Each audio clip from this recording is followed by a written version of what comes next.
안녕하십니까. 배종찬의 시사본부 시작합니다. 더불어민주당 이재명 대표가 흉기 피습 사건 보름 만인 오늘 당무에 복귀했습니다.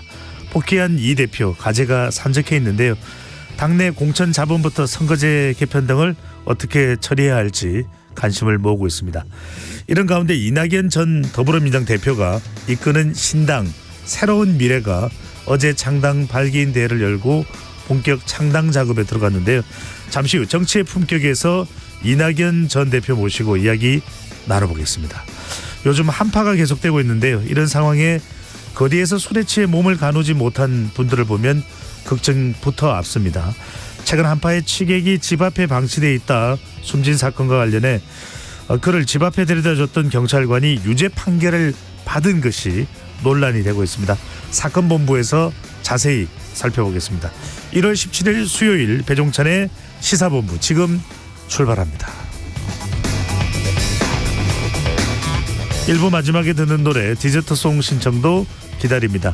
오늘 듣고 싶은 노래 있으시면 문자 샵 9730으로 자유롭게 보내주시고 짧은 문자 50원, 긴 문자는 100원입니다. 선정되신 분께는 간식 쿠폰 보내드리니까요. 많은 참여 부탁드립니다. KBS 1라디오의 모든 프로그램은 유튜브에서도 함께할 수 있습니다. 구독, 좋아요, 댓글 많이 부탁드립니다.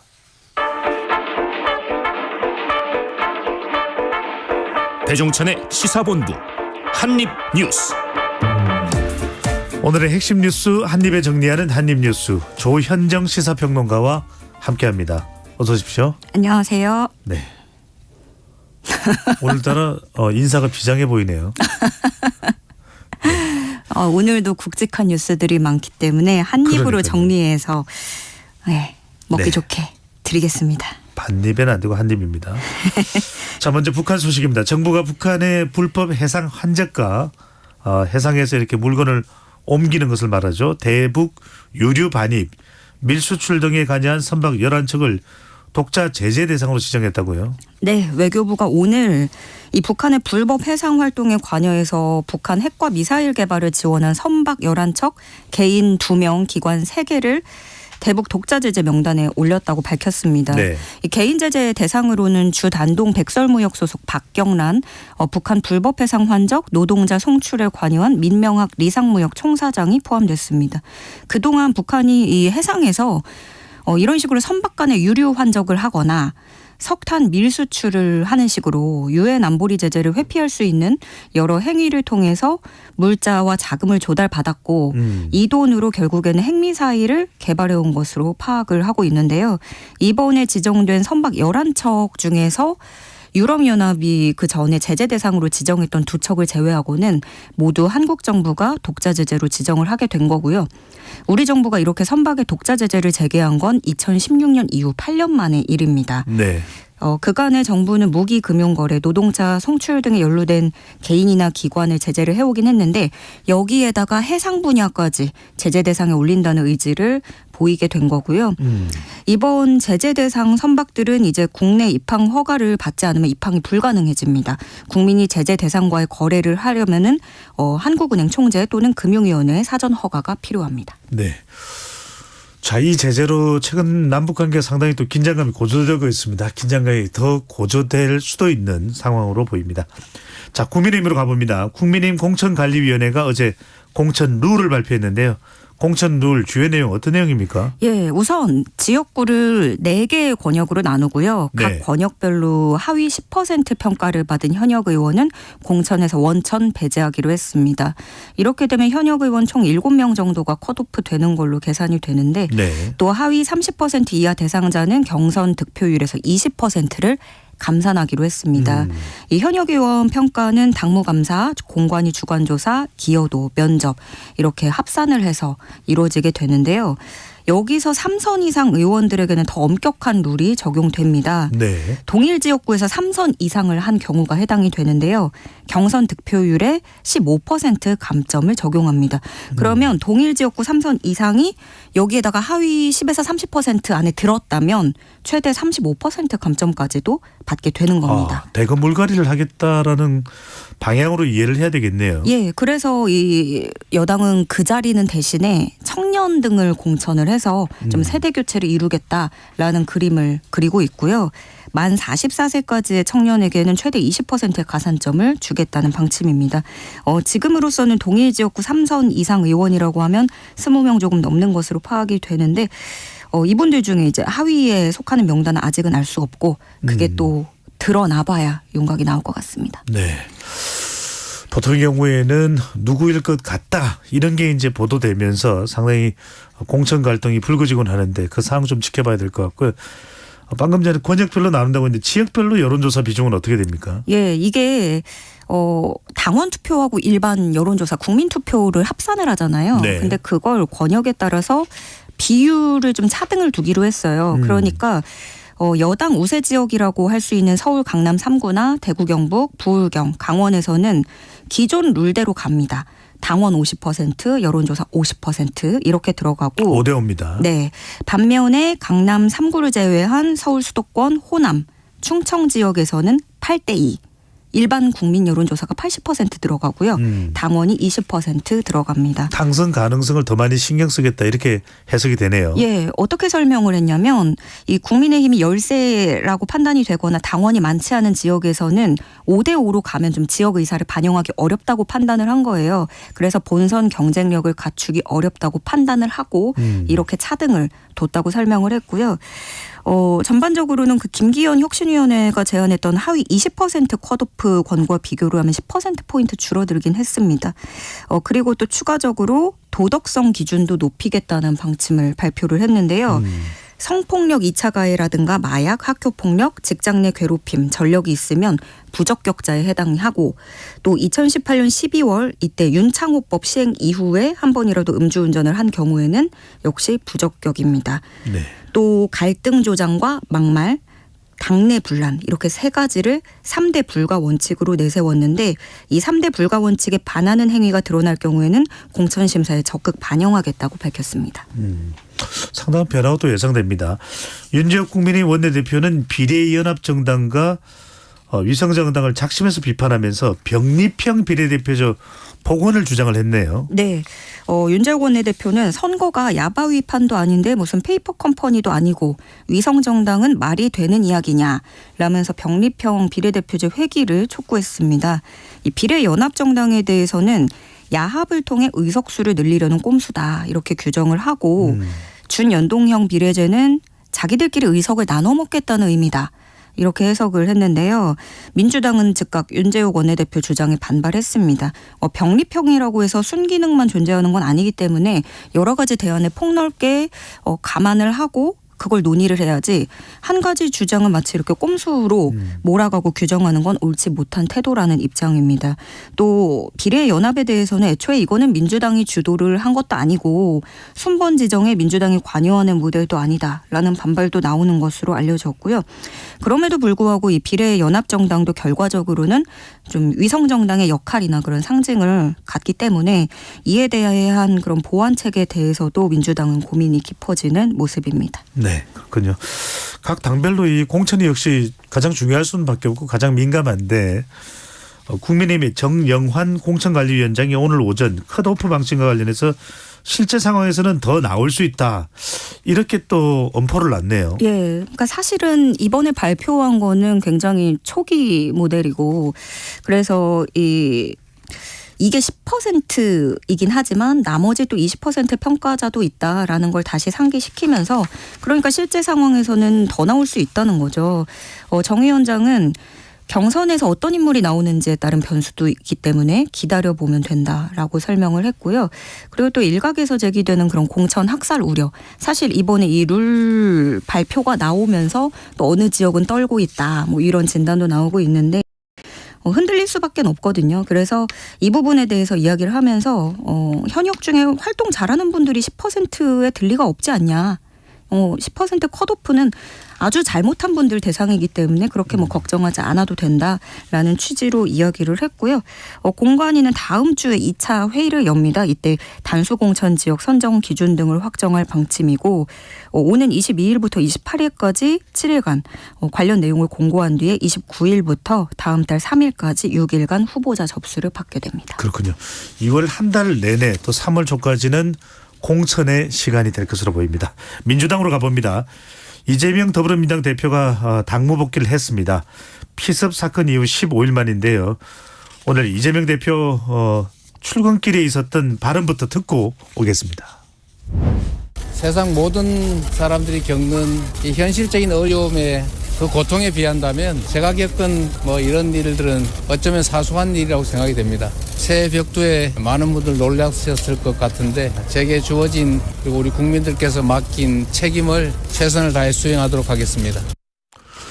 네, 일반적인 인사 내용인데 이 외에 이재명 대표가 좀 주목할 만한 그런 발언이 있었을까요? 일단 출근하는 모습 자체가 좀 많은 관심을 모았던 것 같아요. 피습 상처 부위에는 피부색 반창고를 붙인 모습도 이제 사진으로 포착이 네. 돼서 많이 거론이 되기도 했고 최고위원회에 참석을 했죠. 이번 선거를 정권에 대한 중간 평가이자 권력에 대한 심판 선거 이렇게 규정을 했습니다. 그러면서 지금까지 윤석열 정권이 주어진 권한을 제대로 정당하게 행사를 했고 그로 인해 세상을 좀 더 낫게 바꾸었는지 후퇴시켰는지를 평가하는 것이고 그렇기 때문에 총선이 중요하다라고 짚었습니다. 또 공천을 거론하면서 통합을 강조를 했는데요. 많은 논란들이 있었지만 최선을 다해서 통합하겠다는 의지를 밝혔습니다. 공정한 혁신적인 공천을 통해서 새로운 희망을 드리겠다고 강조를 했는데 여당에 비해서 그동안 민주당 시계는 좀 멈춰 있었잖아요. 네. 이재명 대표가 이렇게 복귀를 하면서 어떤 흐름 또 그리고 어떤 공천에 관한 윤곽이 나올지도 지켜봐야겠습니다. 원희룡 전 장관의 인천 계양을 네. 이 이재명 대표의 지역구인데 출마 관련된 발언은 없었나요?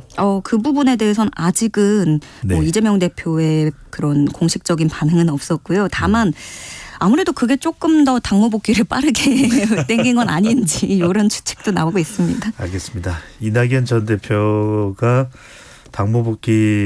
빠른 당무 복귀 원인일 수도 있고요. 이따가 또 관련해서 오늘 출연을 하니까요. 이낙연 전 대표에게도 이 질문을 드려보겠습니다. 자, 이재명 대표 피습 사건과 관련한 공방 계속 이어지고 있습니다. 국민권익위원회가 흉기 피습 사건 당시 부산대병원에서 서울대병원으로 헬기로 이송된 이재명 더불어민주당 대표의 부정청탁 관련 특혜 여부가 있는지 여부를 조사한다는 발표를 했네요. 예, 국민권익위원회는 이재명 대표 헬기 이송이 특혜에 해당하는지 여부를 조사해달라는 여러 건의 신고를 받고 조사에 착수했다고 밝혔습니다. 권익위는 이르면 오늘 서울대병원, 부산대병원의 조사관을 보내서 이송 또 전원 과정에서 청탁금지법이나 기타 규정 위반 행위가 있었는지를 확인할 계획이라고 합니다. 다만 신고자의 비밀을 보장하는 그런 관련 법에 따라서 그 외 다른 구체적 내용은 공개하지 않을 방침이라고 합니다. 민주당은 강하게 반발을 하고 있는데요. 사건의 본질은 암살 테러라는 입장입니다. 문제가 전혀 없다는 사실을 뻔히 알면서 조사에 착수했다고 언론 플레이를 하는 것이고 이것은 명백히 정치적 의도가 있는 것이라면서 반발을 하고 있고요. 그러면서 몇 사람의 신고로 야당 대표를 이런 식으로 조사를 하겠다면 국민 대다수가 요구하는 김건희 여사에 대한 특검은 왜 거부하는 것이냐 꼬집기도 했습니다. 소방청도 어제 기자간담회를 열고 관련 입장을 발표를 했습니다. 소방청은 이 헬기 운영입니다. 헬기 운영과 관련해서는 어떤 입장인가요? 결론적으로는 매뉴얼상 문제가 없다라는 입장을 소방청은 밝혔습니다. 소방헬기 전원을 할지 말지 판단은 의사가 하는 것이라는 입장인 건데요. 남화영 소방청장은 소방헬기의 전원 판단은 의사가 하는 것이고 이송 조건에도 의사가 같이 탑승하게 돼 있고 요청이 오면 소방헬기는 무조건 가는 것이다 라고 설명을 했고요. 또 지난해 응급헬기를 이용해서 병원을 옮긴 건수는 162건이고 이 가운데 30% 정도가 지역에서 서울로 전원했다라고도 설명했습니다. 그런가 하면 민주당은 이 건에 대해서도 경찰 수사 상황이 정부의 의도적인 은폐나 왜곡 시도 이렇게 규정을 하고 있고요. 습격범의 신상 정보를 비롯해서 수사의 전 과정을 공개하라고 촉구하고 나섰습니다. 그러니까 민주당 주장은 8쪽짜리 변명문부터 해서 당적을 비롯해서 수많은 것들이 비공개 처리되는 반면에 선거가 한창일 기간에 권익위 조사까지 착수를 하는데 또 신고 민원에 대한 내용도 또다시 비공개 처리가 된다는 점에서 상당한 정치적 의도가 들어가 있다라고 민주당은 보고 있습니다. 네. 물론 뭐 국민의 입장하고는 상당히 또 차이가 있습니다. 자, 어쨌거나 이재명 대표가 당무 복귀하는 과정인데 뭐 골치 아프다고 보면은 골치 아픈 일일 수 있는데 여러 가지 또 상황들이 또 파장이 또 발생하고 있습니다. 민주당 청년당원 1000명이 탈당을 선언했네요. 이건 뭔가요? 이번 탈당에는 신정현 전 경기도 의원을 비롯해서 청년당원 1000명이 포함이 됐는데 여기서 주장하는 이 1000명은 지난 12일부터 3일 동안 1981년생 이후 출생자들이 탈당을 했다. 그런 수치를 분류해서 집계한 것이라고 신정현 전 도의원은 그렇게 이야기를 하고 네. 있습니다. 신정현 전 도의원은 어제 기자회견을 열고 이제 민주당은 돈봉투와 성비위 같은 당내 부패와 비리가 터져도 반성과 성찰은 없고 기득권만 지키는 정당이 돼버렸다라고 비판을 했고요. 그러면서 의견이 다르면 상대를 악마화해서 권력을 키우고 극렬 팬덤액이 된 이재명 대표의 사당이 되어버렸다라고도 직격했습니다. 이 1000명이 다 같이 움직이는 건 아니지만 탈당 후에 창당 준비에 뛰어들 의사도 밝혔는데요. 이날 기자회견장도 그 조응천 미래대연합 공동창당준비위원장이 대신 예약해 준 것으로 알려졌고 계속해서 동석해서 또 지켜보는 모습도 포착이 됐어요. 그리고 또 신정현 경기도 의원, 이낙연 전 대표의 새로운 미래 공동창준위원장을 맡게 됐습니다. 네, 이재명 대표가 오늘 당무 복귀를 시작한 만큼 이런 문제들을 어떻게 해결할지가 관건이 되겠습니다. 네. 또 하나 논란이 있습니다. 이재명 대표와 가까운 것으로 그렇게 알려져 있는 현근택 변호사죠. 민주연구원 부원장인데 성희롱 논란을 빚은 것으로 그렇게 또 보도가 됐고 또 관련해서는 이재명 대표가 정성호 의원과 문자를 교환해서 또 파장이 생겼는데 결국 현근택 변호사 민주연구원 부원장 총선 불출마 선언을 냈네요. 네. 그 자신의 SNS를 통해서 당과 국민들께 심려를 끼쳐드려 죄송하다. 저의 도전은 여기서 멈춘다. 라면서 선거에 출마하지 않을 것을 밝혔습니다. 일단 그 같은 날에 임혁백 민주당 공관위원장이 현근택 예비후보자의 일련의 문제에 대해서 단호하고 엄격히 대처할 것이다. 라고 밝혔고요.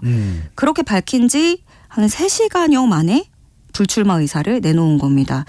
소장님이 방금 말씀하신 대로 그런 어떤 이재명 대표와의 문자에서도 그런 사당화 논란도 있었고 여러 가지 부담을 느낀 것 같고요.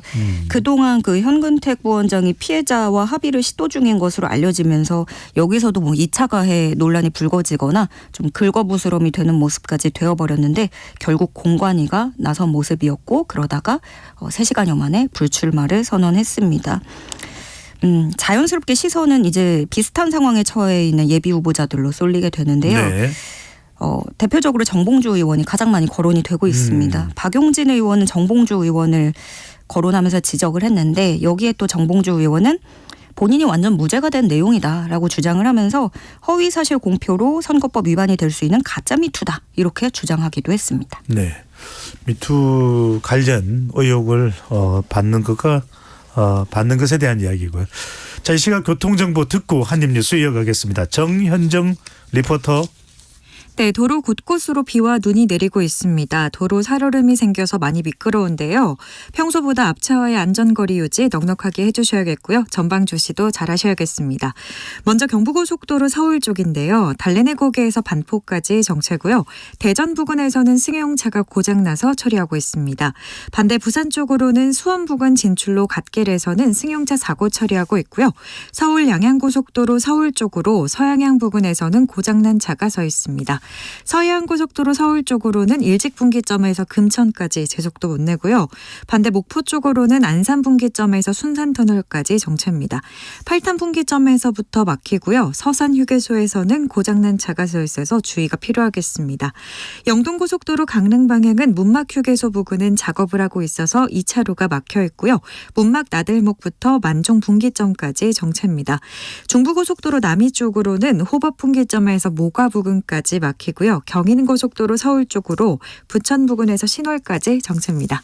KBS 교통정보센터에서 정현정입니다.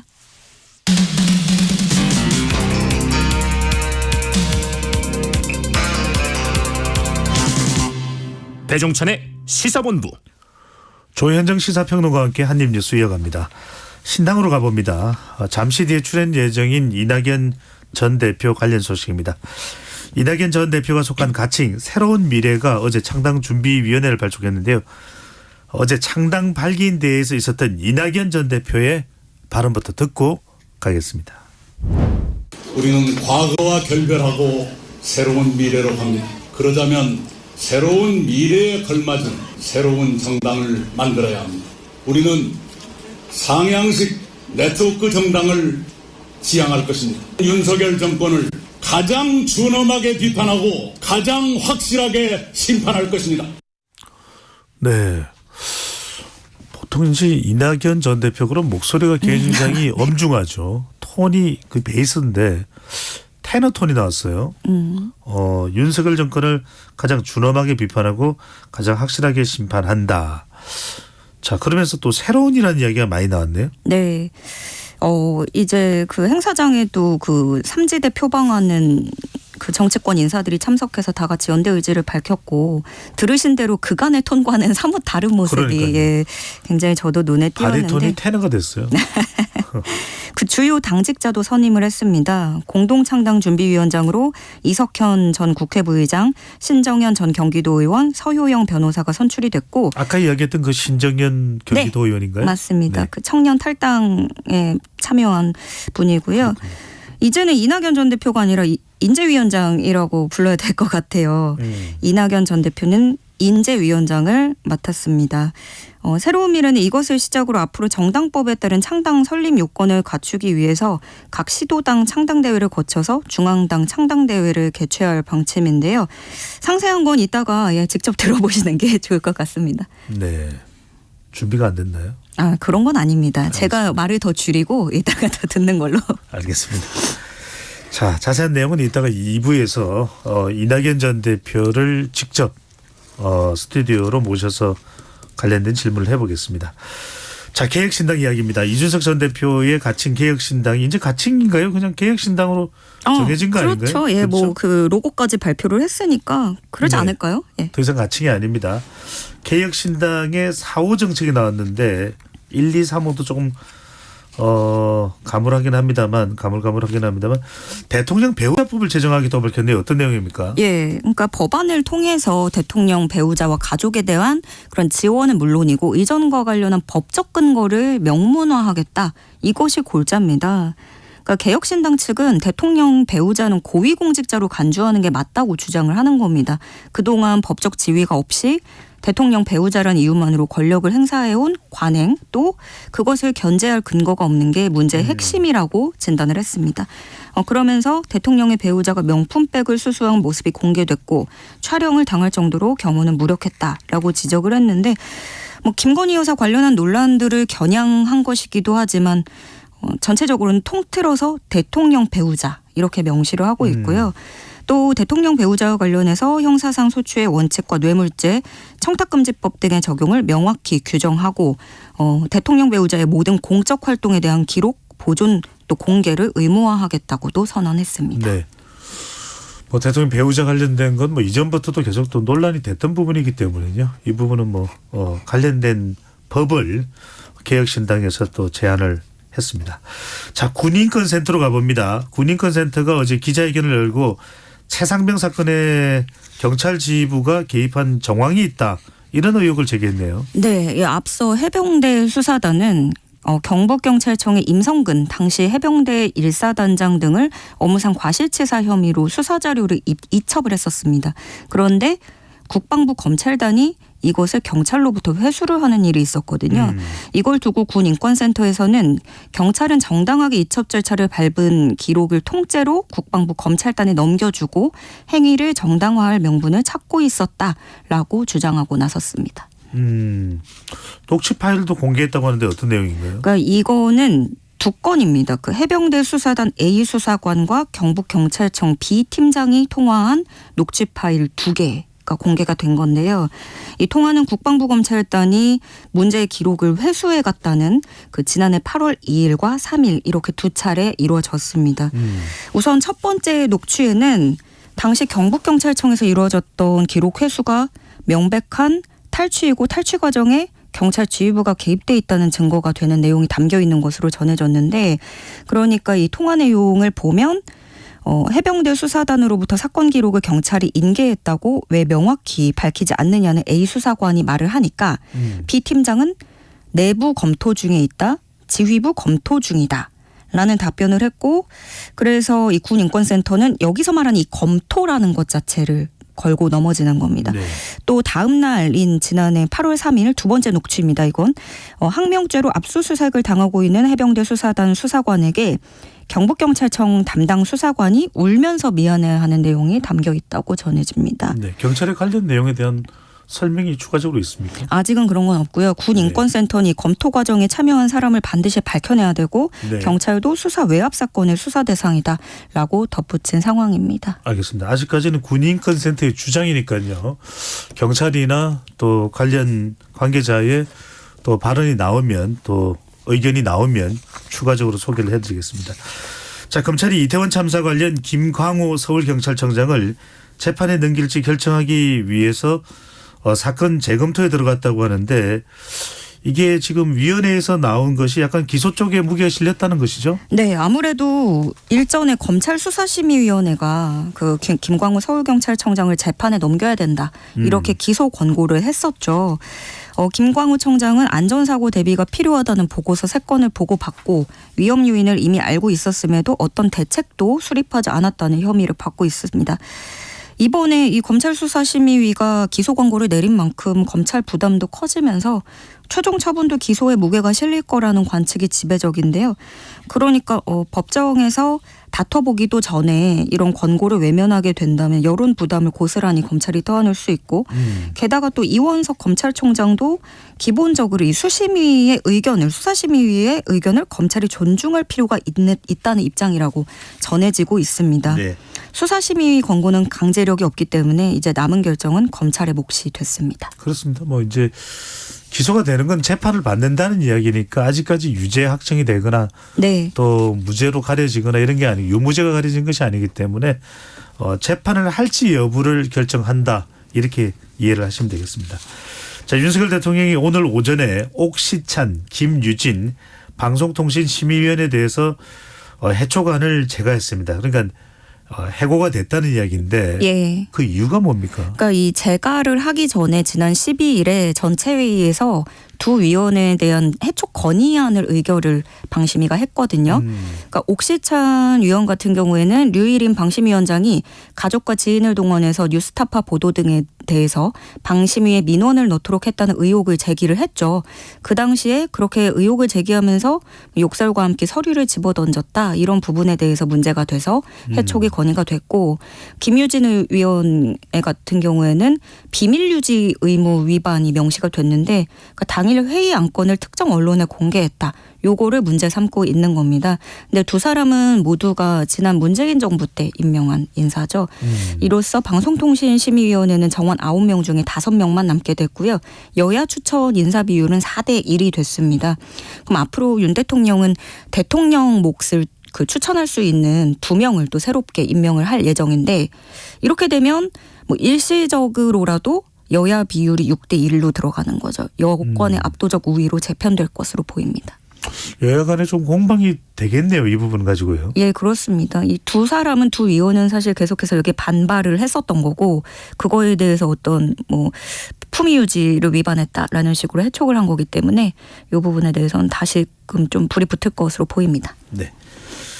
자, 이 부분은 이제 교육 관련해서 꽤 큰 뉴스입니다. 문재인 정부에는 외국어고, 특목고 등을 순차적으로 없애고 일반고로 전환한다라고 발표를 했었는데 다시 어제입니까? 자율형 사립고와 외국어 고등학교 또 국제고 등에 대해서 폐지하지 않고 그대로 유지하겠다 이렇게 발표를 했고요. 또 지나치게 사교육이 늘어나는 것을 방지하기 위한 보완책도 마련하겠다라는 발표가 있었는데 어떤 내용입니까? 예. 일단 그런 보완책으로서 전국 단위 모집 자사고 같은 경우에는 지역인재 선발을 도입하겠다고 했는데 모집 정원의 20% 이상을 해당 학교 소재 시도 학생으로 선발을 해야 됩니다. 또 이미 실시하고 있던 사회통합 전형의 경우에는 그 20% 의무 선발 제도를 그대로 가져가되 여기서 미충원 인원이 생기면 그 절반은 일반 전형으로 충원할 수 있도록 들어갑니다.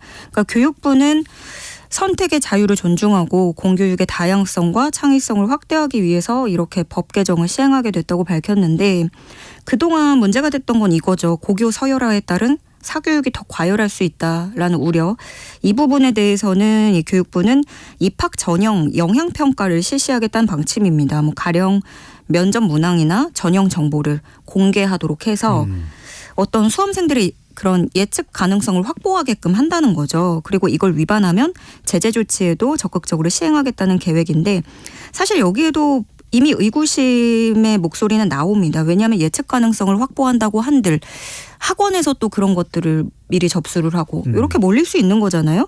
그렇기 때문에 어떤 보완책 마련을 한다는 방침에도 불구하고 이렇게 치열한 입시 경쟁을 유발한다는 점, 그리고 또 이 학교 자사고나 외고에 보내기 위해서 초중등 학생, 또 요즘은 유치원부터 선행학습을 한다고 하니까요.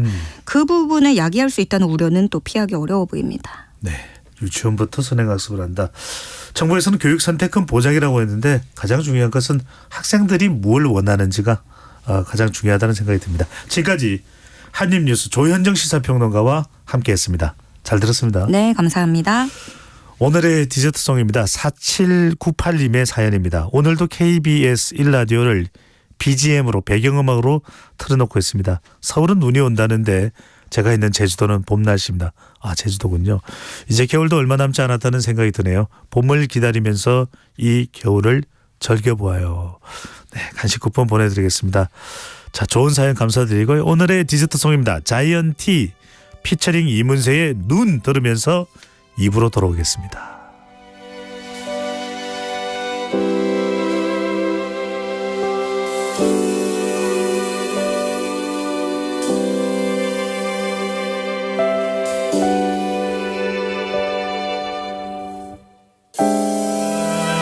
내일 아침 하얀 눈이 쌓여 있었음 해요. 그럼 따뜻한 차를 한 잔 내려드릴게요. 계속 내 옆에만 있어주면 돼요. 약속해요. 눈이 올까요? 우리 자는 동안에 눈이 올까요? 그대 감은 눈 위에 눈이 올까요? 아침 커튼을 열면 눈이 올까요?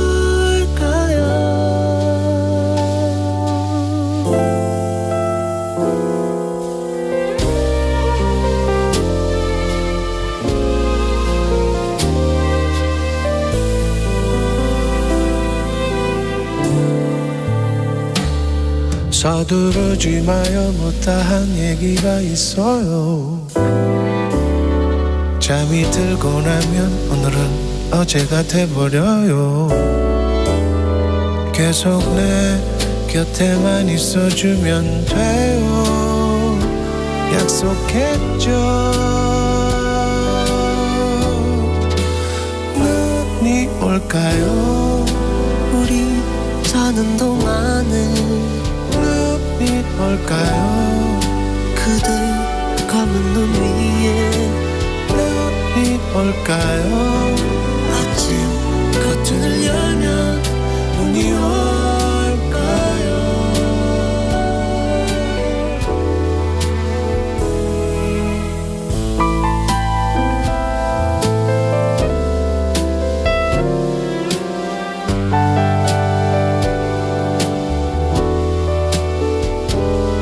잘 봐요. 밖이 유난히 하얗네요.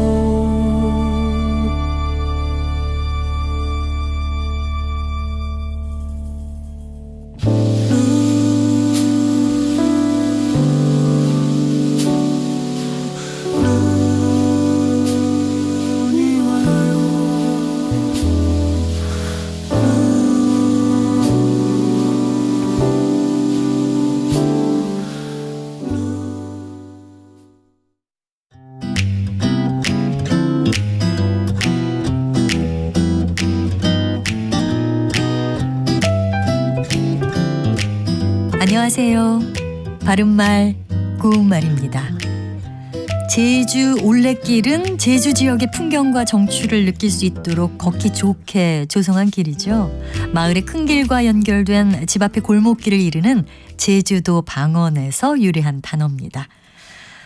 제주도까지 안 가더라도 각 지역마다 걷기 좋게 조성해 놓은 길들이 많이 있죠.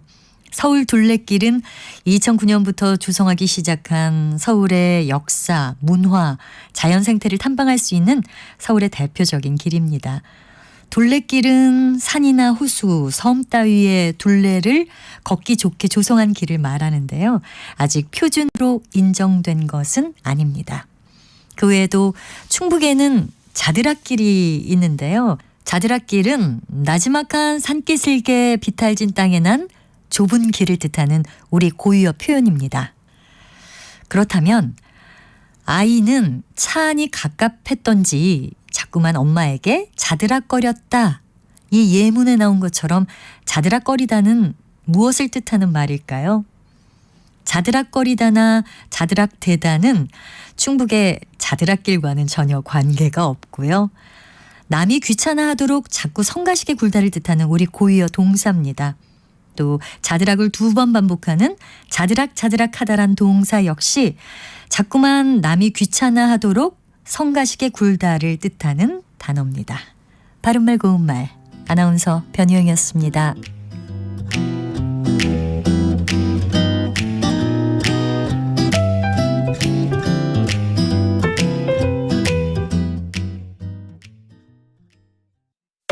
상대 얘기 중에서도 맞는 얘기가 있잖아요. 그러면 예, 거기까지 동감이 이루어졌으니까 그럼 또 요 다음 가시죠. 무슨 정반합 이렇게 가야 되거든요. 이기고 지는 걸 떠나서 좋은 결론을 또 줄여내셨으면 좋겠어요. 선 넘지 않는 그런 토론. 별로 의미는 없을 것 같아도 그래도 그런 자리가 자꾸 있어야 뭐가 변화가 있을 것 같아요. 그렇게 하다가 보면 뭐라도 하나 얻어 걸리는 게 있겠죠.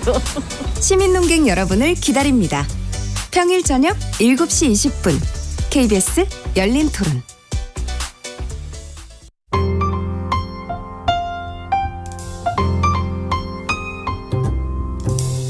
어떤 하루 보내고 계신가요?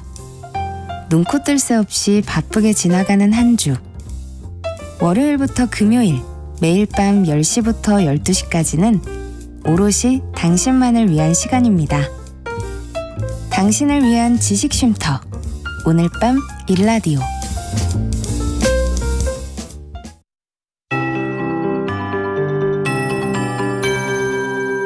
KBS 58분 날씨.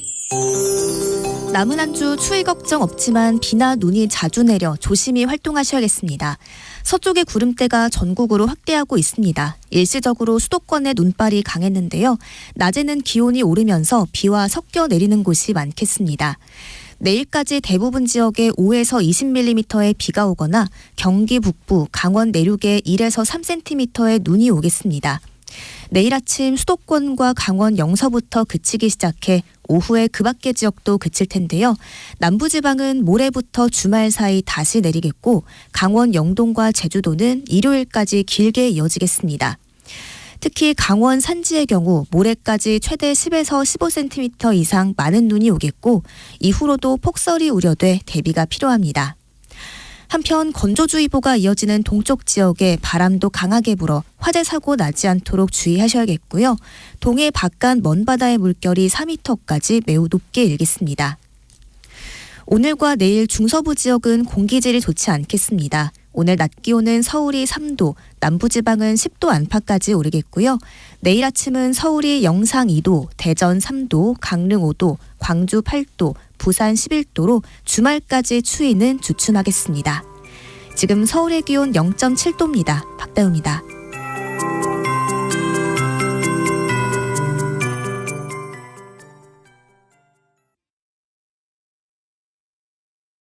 정성을 다하는 국민의 방송 KBS가 한시를 알려드립니다.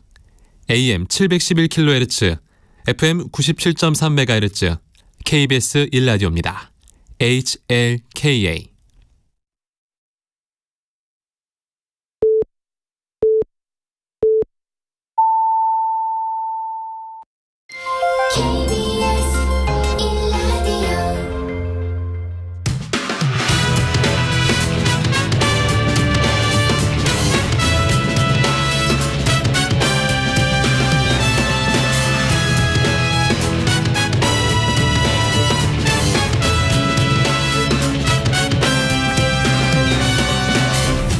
KBS 1라디오 배종찬의 시사본부.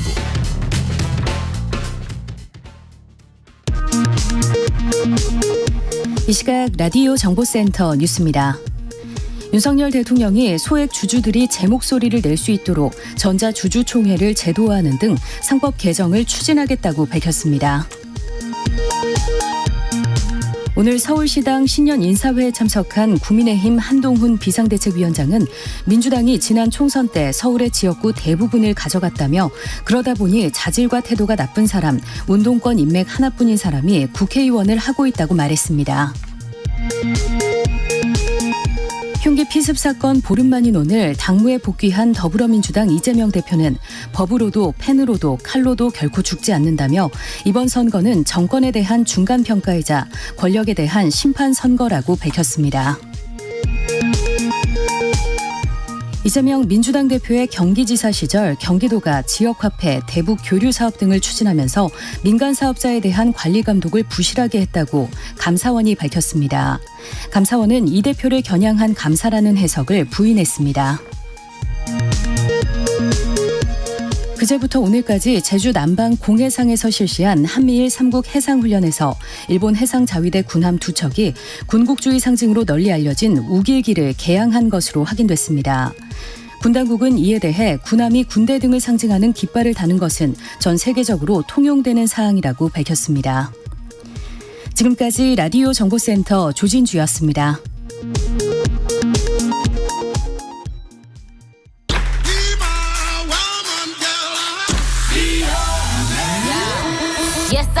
인터넷에서 화제가 된 뉴스를 다뤄보는 스트릿 뉴스 파이터 시간입니다. 박지원 뉴스캐스터와 함께합니다. 어서 오십시오. 안녕하세요. 네. 잠깐 뉴스를 전해드리는 동안 오늘 찍은 동영상을 박지원 캐스터가 보여준데 KBS 앞에 눈이 펑펑 내리고 있군요. 정말 펑펑 쌓여 있고요.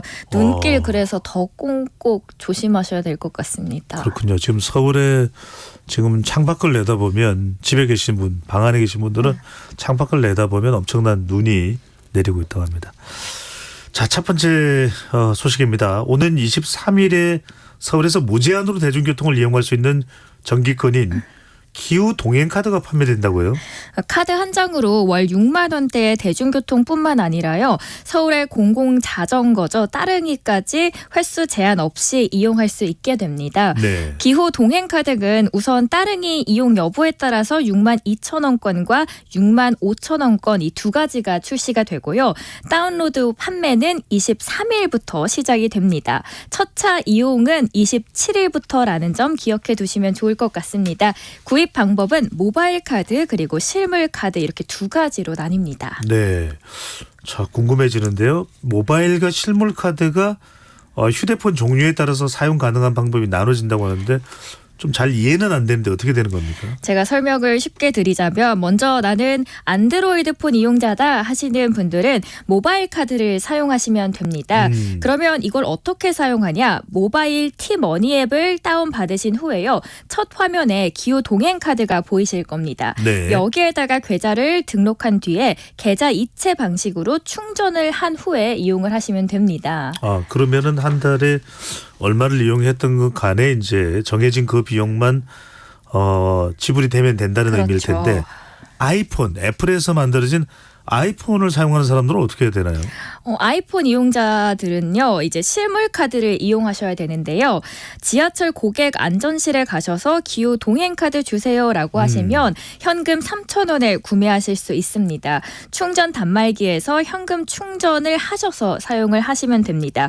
버스 카드처럼 편의점에서 충전 서비스가 되지는 않는다는 점도 함께 기억을 해주시면 좋을 것 같습니다. 편의점에서는 충전이 되는 건 아니다. 네. 그리고 모바일 카드와 실물 카드 모두 충전 후에는 바로 사용하지 않으셔도 되고 5일 이내까지는 시작일을 지정하실 수 있고 시작일 지정 이후 30일 동안 이용이 가능합니다. 기존의 교통 정기권은 횟수 제한이 있고 이용에 한계가 있었다라는 점을 좀 보완했고요. 가격을 더 저렴하고 무제한으로 사용폭을 늘려서 대중교통을 탑승을 늘리고 편리성을 높이려는 목적입니다. 네, 서울이니까 경기도에 가서 가령 안산에서, 오산에서, 평택에서 이 기후 동행 카드를 휴대폰 앱이든 또 실물 카드든 갖다 대면 그건 안 되는 거죠. 네. 그럼 이건 뭐 사람 제한 없이 누구든 할 수 있는 겁니까? 그렇죠. 누구든 이렇게 등록만 하시면 사용을 할 수 있게 됩니다. 네.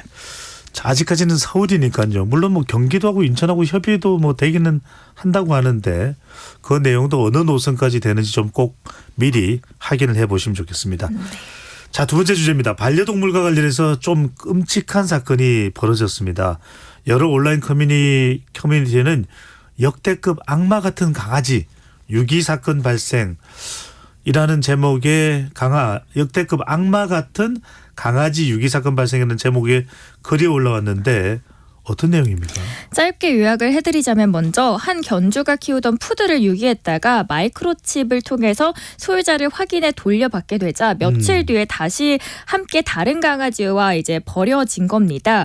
10일쯤이었습니다. 2020년생의 갈색 푸들 한 마리가 유기된 채 발견이 되면서 천안시 동물보호센터에 입양 공고가 올라왔는데요. 알고 보니까 이 푸들은 동물 등록으로 인해서 마이크로칩이 내장되어 있었고 법적 조치를 취하겠다라고 하자 견주는 유기됐던 푸들을 다시 데려갑니다. 참고로 2014년에 시행됐던 동물 등록제 때문에 반려동물을 기르는 분들은 이제 가까운 시군 구청에 동물 등록을 해야 하시고요. 등록하지 않을 경우에는 과태료가 부과되기 때문입니다. 그런데 문제는 그 다음입니다. 그러니까요. RFID 마이크로칩이 돼 있어서 유기된 이 반려견을 다시 주인에게 돌려줬는데 그러면 다행으로 고맙습니다 이렇게 해야 될 텐데 뭐 다시 버렸다는 이야기인가요? 네, 이틀 뒤입니다. 12일에 갈색 푸들과 함께 2018년생 흰색 말티즈가 한 편의점 앞에서 버려진 채 발견이 됩니다. 동물병원으로 그래서 데려가서 확인을 해봤더니 푸들에게서 상처가 발견이 됐는데 병원에서는 상처가 생긴 자리가 이 마이크로칩을 빼낸 흔적으로 볼 수 있다라고 진단을 합니다. 두 마리 모두 동일한 소유자로 확인이 됐고요. 현재는 두 마리 모두 견주에게 돌아간 상태인데 구조자들은 이 푸들 주인을 동물학대와 유기 혐의로 고발할 계획이라고 합니다. 네, 정말 아니 RFID 마이크로칩까지 다 설치돼서 찾아서 되돌려 보냈는데도 다시 유기했다. 생사를 뽑아서 이제 그 칩을 빼낸 거죠. 네, 다시 이제 누가 확인하지 못하더라고요. 네. 그럴 거면 왜 키우는 겁니까? 그러게요, 너무 무책임합니다. 네. 이게 뭐 반려동물을 키우는 게 장식이 아닙니다. 절대로. 가족이죠. 네. 한 생명이고. 세 번째 주제입니다. 전북 전주의 한 휴대전화 가게에 설치한 무인 택배 수거함을 누군가 통째로 떼어갔다고요? 네, 12일 아침이었습니다. 전라북도 전주에서 한 휴대전화 매장을 운영하고 있는 박병도 씨가 가게 앞을 보고 깜짝 놀랐다고 하는데요. 자리에 있어야 할 이 무인 택배함이 통째로 사라졌기 때문입니다. 네. 물론 뭐 어처구니 없는 영화를 보면은 ATM기죠. 현금 출납기를 그냥 통째로 떼어가는 그런 범죄 사고를 영화로는 볼 수 있었지만 자, 이건 뭐 강큼 도둑인가요? 통째로 뜯어가다니요. 힘도 세십니다. 박 씨는 매장 특성상 100만 원이 넘는 고가의 휴대전화를 택배로 주고받는 일이 많아서 분실이 걱정된 나머지 2주 전쯤에 무인 택배함을 설치했다고 합니다. 정말 상상 이상으로 정작 택배가 사라지기보다는 무인 택배함 자체가 덩그러니 감쪽같이 사라진 겁니다. 그리고 그 자리가 텅 비어있으니 얼마나 놀랐겠습니까? 그래서 CCTV를 돌려봤더니 그제서야 의문이 풀립니다. 이 새벽 1시 20분쯤에 트럭을 타고 한 남성이 다가오더니 무인 택배함을 번쩍 들고 차에 싣고 떠납니다. 20kg이 넘는 고철이었거든요. 그런데 어떻게 드셨는지 모르겠지만 이 영상으로 봤을 때는 연세가 꽤 많아 보이셨고요. 박 씨 혼자서도 들기 힘든 걸 번쩍 들고 훔쳐가는 걸 보고 좀 어안이 벙벙하셨다고 합니다. 옆에는 CCTV 녹화 중이라고 심지어 써 있었고 고물이라고 오해하기는 힘들었을 텐데요. 다행히 택배함 안에 들어있던 물건은 없었고요. 추가 피해는 없었고 경찰은 CCTV를 확인해서 범인이 탄 화물차를 추적하고 있습니다. 네, 범인이 맞네요. 새벽 1시 20분에 트럭을 타고 왔네요. 네. 자, 네 번째 주제입니다. 가족이 최고다라는 것이 옛말이 되었다고 하는데 짧게 한번 짚어볼까요? 소장님께서는 집은 어떤 공간이라고 생각하십니까? 집은 제게 모든 것이죠. 네, 저는 KBS 아니면 집 아니면 KBS. 그렇죠. KBS가 곧 집이신 분이신데 이케아에게 전 세계 38개국을 대상으로 집에 대한 느끼는 감정을 조사한 결과 집은 쉬는 곳이기도 하고 일을 하거나 취미를 즐기는 곳이 될 수도 있는데 우리나라 사람들은 그중 휴식의 기능을 중요하게 여기는 것으로 나타났고요. 집에 혼자 있을 때 즐거움을 느낀다라는 정답이 우리나라가 40%로 가장 높게 나타났습니다. 네. 그런데 의외인 부분이 있었죠. 뭔가요? 이 집에서 식구들과 함께 웃는 시간에서 즐거움을 느낀다라는 비율은 14%로 가장 낮았던 겁니다. 전 세계 평균에 한참 못 미치고요. 집에서 자녀와 손주를 가르치면서 성취감을 느낀다라는 응답 또한 8%로 전체 평균보다도 크게 낮았습니다. 예전에는 가족이 최고다, 가족 공동체를 중요하게 여겼는데 과거와는 달리 개인 중심으로 좀 달라진 모습이고요. 또 이웃과의 관계가 소속감이 주는 영향도 우리나라가 9%로 전체적인 평균보다도 낮아졌다라는 점도 확인될 수 있었습니다. 중요한 게 집에서의 웃음이 너무 사라졌다는 이야기들을 많이 하세요. 네. 그래서 제가 추천드리고 싶은 것은 배종찬의 시사본부 가족들과 함께 다 같이 들으면 집안에 웃음꽃이 핍니다. 박지원 캐스터도 동의하시죠? 당연하죠. 여러분 오늘도 눈길 꼭 조심하시길 바랍니다. 네, 오늘 말씀 여기까지 듣겠습니다. 지금까지 박지원 캐스터와 함께했습니다. 잘 들었습니다. 행복하세요.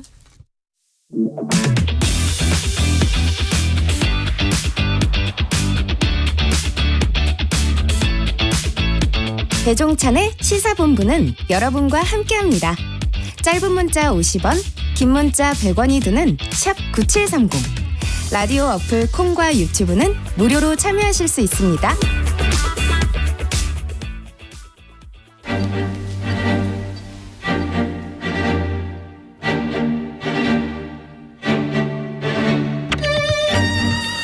정치의 품격 시간입니다.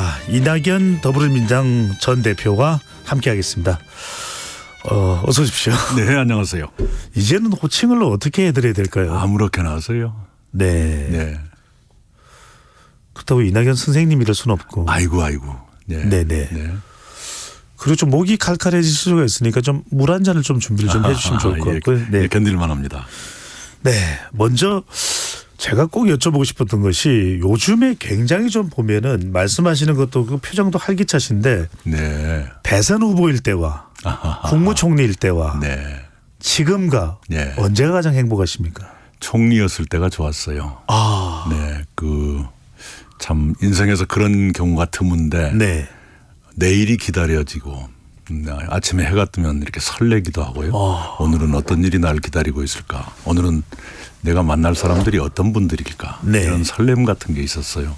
그래서 일에도 열중했고 또 결과도 괜찮았다 이렇게 생각합니다. 예. 이낙연 전 총리로 호칭을 하겠습니다.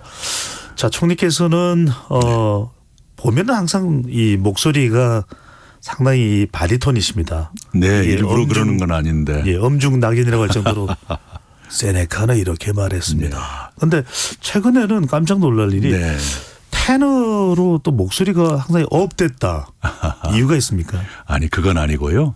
원래 5궤 연설, 집 바깥에서 하는 것 또는 대중 연설은 또 이렇게 톤을 높이지요. 네, 그렇다고 해서 테너가 되지는 못하고요. 제 어릴 적 별명 가운데 하나가 생영감이었어요. 어린 애가 영감 같다. 익지 않은 영감이다. 생영감. 생영감. 네, 저희 시골 초등학교는 여학생들이 나이가 훨씬 많았거든요. 많은 경우에는 한 5살 연상도 있었어요. 그 여학생들이 볼 때는 아주 꼬마인데 이 녀석 목소리가 그러니까 좀 우스웠던가 봐요. 그래서 그분들이 붙여준 별명이 생영감이에요. 네. 더 질문을 드리고 싶긴 한데 지금 빨리 본론으로 들어가라고 하셔서 그냥 짧게만 이런 그 클래식 우리로 말하면 성악곡을 잘 부르십니까? 그렇지는 않습니다. 그런 성악곡을 하려면 또 공부를 해야 되잖아요. 그 정도는 못하고요. 그냥 유행가만이 부르죠. 자, 최근에 한 또 트로트 곡이 또 화제가 됐던 것으로 알고는 있습니다. 네. 전 총리께서도 아시겠지만요. 네. 무중블루스였나요? 예, 들었습니다. 네. 자, 새로운 미래 창당 발기인대를 여셨습니다. 새로운 미래의 대표가 아니고 인재영입위원장 자리를 맡으셨는데 자, 새롭다는 이야기를 꺼내 들었던 사람마다 고배를 마시는 경우들이 꽤 많았습니다. 안철수의 새 정치가 그랬고 또 누구누구의 새 정치가 그랬고 문국현의 새로운 시도도 그렇고 이낙연의 새로운은 어떤 의미로 우리가 이해를 하면 될까요? 네.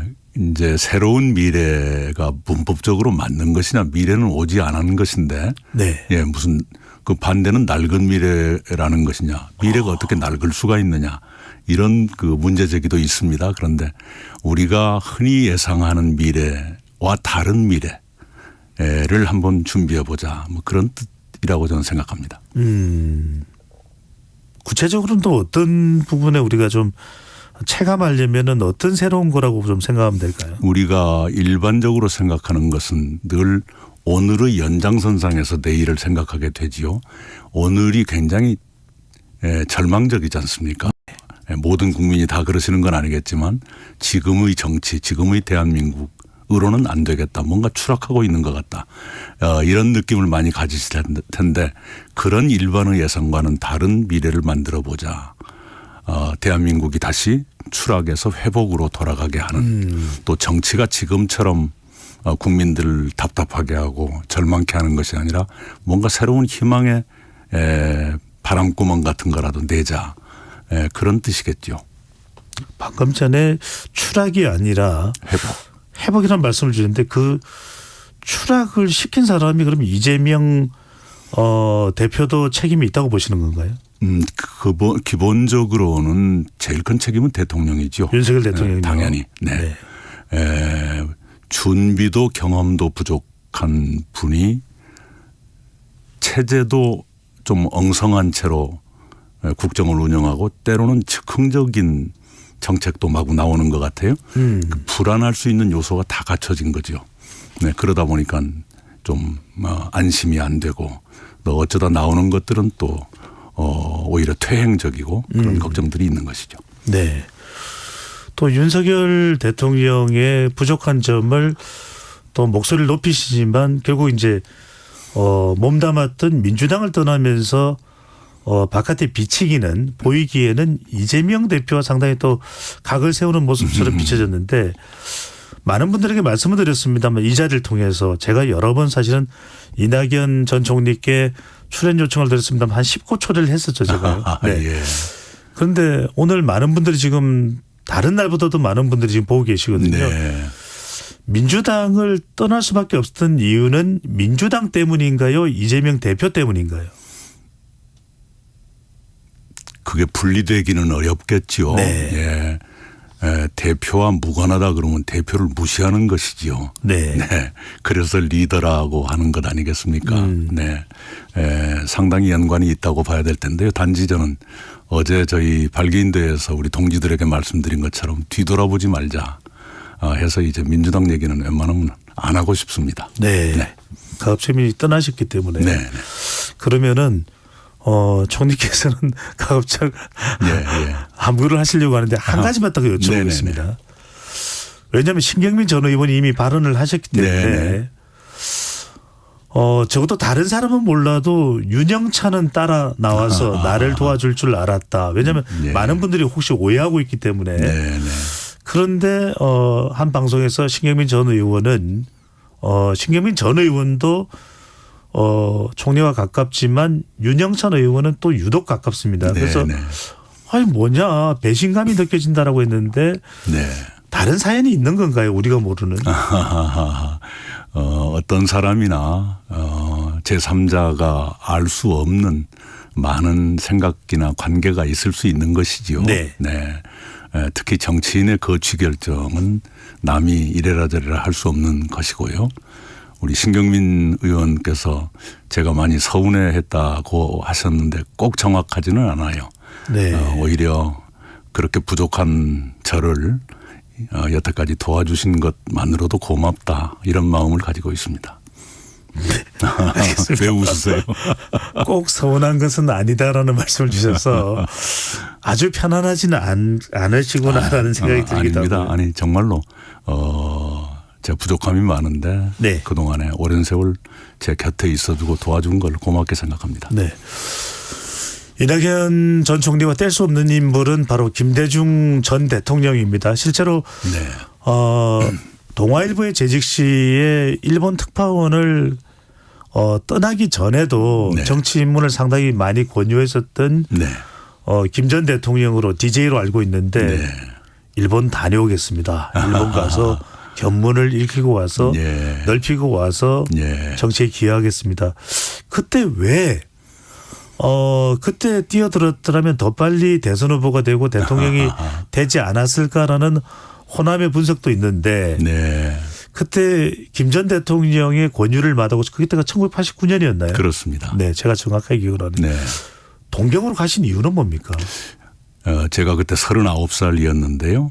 정치를 하기엔 너무 어리다고 판단을 했고요. 또 제가 만약 부잣집 아들이었더라면 유학을 갔었을 거예요. 그런데 네. 그러지 못하고 있던 차에 회사에서 동경특파원 준비하라는 얘기를 듣고 아이고 회사 돈으로 공부할 수 있겠구나. 이 기회를 놓치기는 싫다. 네, 그렇게 해서 특파원 선택을 했고요. 그 일이 있고 10년 뒤에 국회의원이 됐는데요. 제 선택은 잘한 것이었다. 지금도 그렇게 생각합니다. 네. 그때 이제 돌아와서 네. 이제 이른바 김대중 전 대통령과 함께 있었습니다. 네. 노무현 전 대통령도 강조를 하셨습니다. 네. 유독 이제 문재인 전 네. 대통령은 제외하고 두 사람을 이야기를 많이 하셨는데 네. 네. 노무현 전 대통령은 항상 김 전 대통령과 쌍으로 세트로 이렇게 포함을 네. 했지만 문 전 대통령은 빠뜨리는 상황인데 그것도 문재인 정부에서 국무총리를 하셨지 않습니까? 그런 이유는 뭘까요? 김대중 대통령, 노무현 대통령은 두 분 다 역사가 됐고 유산이 돼 있죠. 네. 레전드라고 하지요. 그래서 김대중 정신, 노무현의 가치 이렇게 말하기가 자연스러운데 문재인 대통령은 아직 역사가 되기에는 좀 빠르지요. 네, 현재 진행형이라고 봐야 되기 때문에 우리의 유산으로 분류하기는 아직은 이르다. 그런 판단이죠. 네. 신당 질문은 제가 본격적으로 네. 드릴 텐데. 네. 자, 이번에도 김현미 전 국토교통부 장관이 또 검찰 소환 조사를 받고. 아, 그렇습니까? 네. 소환 조사를 받았다고 하고 또 상당히 남북 관계가 지금 긴장 관계가 더 고조되는 상태. 네. 문재인 정부 상당히 남북 관계가 좋았던 시절 또 네. 부동산 관련해서 또 상당히 또 야심차게 임기 초반 진행이 되었던 또 초대 총리이시기도 하시고요. 네, 네. 지금 현 정부의 그 당시에 문재인 정부 때 관련된 수사, 남북 관계의 긴장감, 고조 어떻게 네. 보시는지요? 그 사안마다 제가 파악을 하고 있지 못합니다. 단지 제가 정세균 총리님하고 만났을 때 그런 농담을 한 적이 있어요. 총리가 참 별 볼 일 없는 자리 같습니다. 그런데 제 눈을 보시더라고요. 이렇게 마구잡이 수사가 되는데 총리 세 사람은 한 번도 검찰이 부르지 않는 거 보니까 우리가 일을 안 했나 보네요. 네, 그런 농담을 한 적이 있어요. 그런데 모르겠습니다. 좀 지나치다 하는 느낌은 들고요. 네. 물론 그 개개인마다 혐의가 무엇인지 이유가 무엇인지 모르고 이렇게 함부로 말하는 건 조심스럽습니다만은 그러나 전체적인 인상으로는 지나치다. 과잉 수사를 하고 있는 것은 아닌가 이런 생각을 갖고 있습니다. 네. 자, 신당을 하시는 이유가 여러 가지가 이유가 있을 겁니다. 민주당 내에서 이재명 대표의 리더십이 못마땅한다면 그 부분을 따져 물어도 될 텐데 굳이 이제 이 탈당을 하고 박차고 나와서 신당을 하신다는 건 단순히 이제 민주당이 싫어 또 이재명 대표가 못마땅해 하는 것만으로는 유권자들이 선택을 못 받을 텐데 사실 이게 어려운 일이거든요. 네. 그 결심을 하게 된 배경 그리고 신당을 하게 된다면은 어떤 정치 세력화 또 어떤 선택을 받기 위한 앞으로의 정치인으로서의 꿈을 꾸고 계시는 건지요? 제가 미국, 독일에서 1년 이상 지내다 왔어요. 네. 나름대로 공부를 했습니다. 그런데 아시는 것처럼 미국은 아주 오래된 양당제 국가이지요. 민주당과 공화당이 있는데 요즘 보시는 것처럼 국민들 사이까지 심각한 분열이 있죠. 미국 전체가 두 개의 나라인 것처럼 분열돼 있고 서로 선의의 경쟁 또는 사랑의 경쟁을 하는 게 아니라 미움의 경쟁을 하고 있거든요. 거기에 비해서 독일은 다당제 국가여서 이 극단 세력이 등장하더라도 그 극단 세력보다는 조금 더 합리적이거나 온건한 세력 여러 정당들이 연립정부를 구성한다든가 협력을 함으로써 극단 세력을 변방화 소수화하거든요. 그래서 정치의 중심이 유지가 되는 그런 사례들을 제가 보고 왔는데요. 지금 대한민국에서 독일 같은 다당제로 통합과 타협의 정치를 이뤄내지 않으면 미국보다 더 심각한 분열 국가로 갈 가능성이 있다 하는 절박한 생각을 갖게 됐어요. 더구나 지금의 양당은 거대 양당은 윤석열 이재명으로 대표되는 그 양당제인데 국민들 다수가 이건 불안하다, 좋지 않다 이렇게 생각하고 있는 것 아닙니까? 네. 이런 때에 그 거대 양당 독점 정치 구조의 작은 바람구멍이라도 내야만 대한민국이 지속될 수 있겠다 이런 판단을 했었더랬습니다. 독일형 다당제가 네. 우리의 갈등 구조를 좀 그래도 완화시킬 수 있는 누그러뜨릴 수 있는 방안이다. 네. 그런데 그리고 극단 세력이 중앙 권력을 장악한다든가 하는 것을 배제하고 조금 더 책임 있는 세력들이 국정을 이끌어갈 가능성이 높은 그런 체제가 돼야만 하겠다 하는 생각을 했습니다. 네. 극단 세력의 준동을 막을 수 있는 것은 독일 형태로 좀 꼭 거대 정당이 아닌 쪽에서도 균형을 잡을 수 있는 역할이 필요하다는데 한동훈 비대위원장은 병립형을 이야기합니다. 그리고 지금 이재명 대표는 분명하게 답을 못하고 있는 상황에서 지금 민주당 주변에는 또 이 위성정당이 나오는 것 아닌가 이런 것을 점치고 전망하는 상황도 있습니다. 이건 어떻게 보십니까? 그 거대 정당들의 집단 이기주의지요. 비례대표마저도 독식하겠다라는 생각인데요. 다 가져가겠다. 네, 그렇습니다. 나눠 가져가겠다. 두 정당 의석이 지금 대한민국 국회의원의 98%를 차지하지 않습니까? 네. 이건 누가 봐도 너무나 많은 것이지요. 더구나 잘한다면 모르겠는데 잘하지도 못하는 사람들이 그렇게 많은 의석을 차지해서 대한민국의 권력을 좌지우지한다. 그들끼리 권력을 주고받아서 중요 정책이 시계추처럼 왔다 갔다 한다. 이건 국가의 재앙입니다. 지금 한동훈 위원장이 병립형으로 가겠다는 것 답은 굉장히 실망스러운데요. 그렇게 비례까지 독과점으로 꼭 가야만 되는가. 그러면 정치의 기회를 갖지 못하는 사람들 또는 양당 모두 싫다는 35, 6% 또는 최대로 37%까지 최근 나오는 걸 봤습니다만 그 국민들은 국민도 아닌가. 그런 반문을 하고 싶어요. 네. 총리님 우리가 이 여론조사 수치를 얘기하면 다 개요를 찾아야 돼서 지금까지 말씀하신 것은 저희가 조사 개요를 찾아서 청취자분들께 전달돼도 이거 안 하면 방심위에서 혼나거든요. 그래서 방심하면 안 되고 지금 이 시간 이후부터 말씀 주실 때는 가능하시다면 수치는 말씀을 안 해주시는 게 우리 또 방심하지 않겠습니다. PD가 참나라고 뭐 정신이 없을 것 같은데 자 그러면 이 상황에서 오히려 다수당인 이재명 대표는 지난 대선 때 약속처럼 준연동형으로 가겠다. 오히려 더 폭을 넓히겠다. 이렇게 하면 더 많은 국민들의 공감을 받을 수도 있을 텐데 그렇게 하지 않는 이유는 뭘까요? 글쎄 남의 속을 제가 어떻게 알겠습니까? 근데 분명한 것은 민주당은 오랜 세월 동안 다당제를 뭐랄까요? 옹호했던 전통을 가지고 있습니다. 말하자면 대한민국의 소수 세력들, 소수 집단들을 도와드리고 또 그분들을 우군화한 그런 전통을 가지고 있거든요. 그런 전통을 왜 버리려고 하는가. 또 더구나 본인이 국민 앞에 약속한 것을 왜 저버리는가. 그것이 과연 선거에 임할 때 도움이 될까 아니면 손해가 될까. 저는 손해가 된다고 보거든요. 네, 그 점에서 아쉽습니다.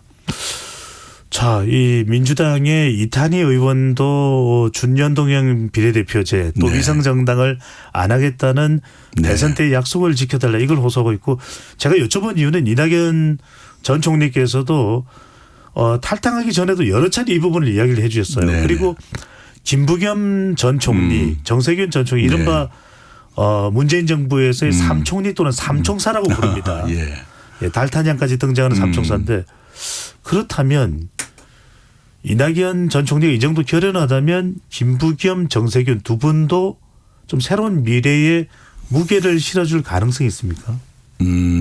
저희가 1대1로 만난 적은 있지만 문제의식까지는 얘기했어요. 그러나 네. 앞으로 어떻게 하자는 얘기는 아무도 그런 얘기는 꺼내지 않았습니다.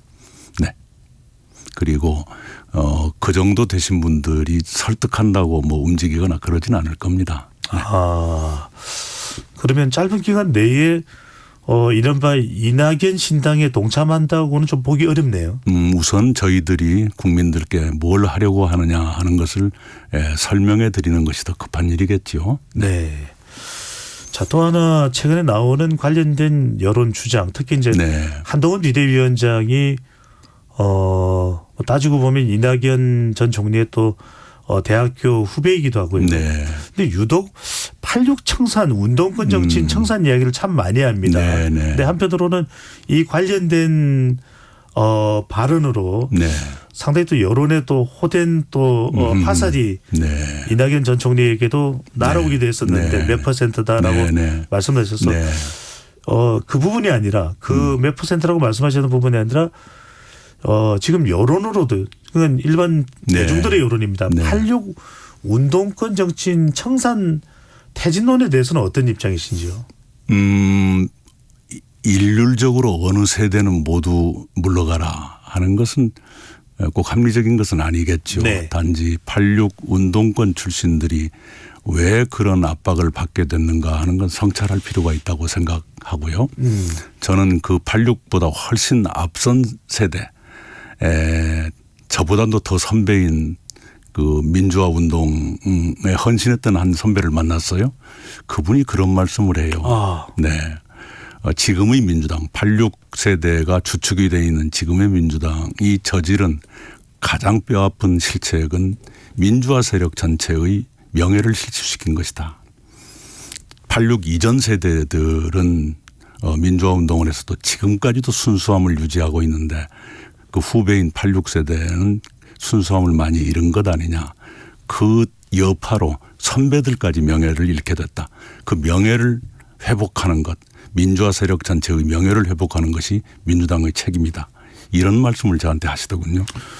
전 총리께 이 질문을 안 드릴 수가 없습니다. 바로 그 86세대 운동권 정치인이 많은 숫자를 이루고 있는 것이 그건 실제 팩트니까요. 바로 민주당인데 그 민주당이 정작 뭐 서울의 봄 영화는 운운하는데 이낙연 전 총리의 이 민주당 혁신 발언에 대해서는 연판장을 돌리고 나가지 마라 왜 나가냐 배신자다 이렇게 이야기하는데 왜 민주당 내부의 문제에 대해서는 잠자코 있을까요? 뭐 적격이냐 부적격이냐 논란도 있고 뭐 공천 관련해서도 친명 비명 간의 불공정 논란도 있고 심지어는 원칙화 상식의 3명의 의원이 탈당하는 상황까지 빚어졌는데 그 서슬퍼른 군사 독재 정권에 대해서 한거했던 그 운동권 정치인들이 왜 민주당 내부의 문제에 대해서는 침묵하고 있는지 어떻게 보시는지요? 이율배반이죠. 그분들이 이른바 무도덕적 가족주의라고 하나요? 도덕관념이 없는 가족주의 같은데 이미 빠져 있는 것은 아닌가. 자기들이 하는 건 옳고 남이 하는 건 무조건 그르다 이렇게 보는 것 아닌가 싶고요. 저에 대해서 그런 말씀을 하셨는데 그것도 모순되는 것이 제가 미국 유학을 절반 넘어서 책을 쓰고 그 책이 나올 무렵에 갑자기 강성 당원들이 저를 제명하라는 청원을 해가지고 네. 7만 명이 서명을 했습니다. 미국 현지까지 그 상황이 벌어졌습니다. 그렇습니다. 일종의 수박 네. 파장입니다. 네네. 그저 수박 그것은 베를린에서 있었던 일이고 네. 그때는 아무도 말리지도 않고 내버려 두었어요. 그리고 제가 귀국 후에 당이 이래서는 안 될 것 같다 또는 개개인들 만날 때마다 내가 심각한 회의를 느끼고 있다 얘기를 했는데 그때는 저에 대해서 별 얘기가 없었습니다. 그러다가 탈당 기자회견 당일이든가 그 전날이든가 그때 갑자기 그 심한 욕설에 가까운 저주의 그 용어들을 담아가지고 그런 성명을 냈는데 네. 앞뒤가 안 맞는 것이죠. 네. 네. 나가라는 서명이 있을 때는 아무런 말 않고 방조하다가 나간다고 하니까 나가지 말라고 욕을 하는 것은 도대체 앞뒤가 안 맞는 것이죠. 그리고 당의 문제가 있어서 저뿐만 아니라 다른 동지들도 문제 제기를 하고 또는 누구는 탈당을 하고 했다면 당의 문제를 바꾸려고 하는 노력을 했어야 되는데 네. 모두 침묵을 했단 말입니다. 그 점에서는 비겁한 것이죠. 네.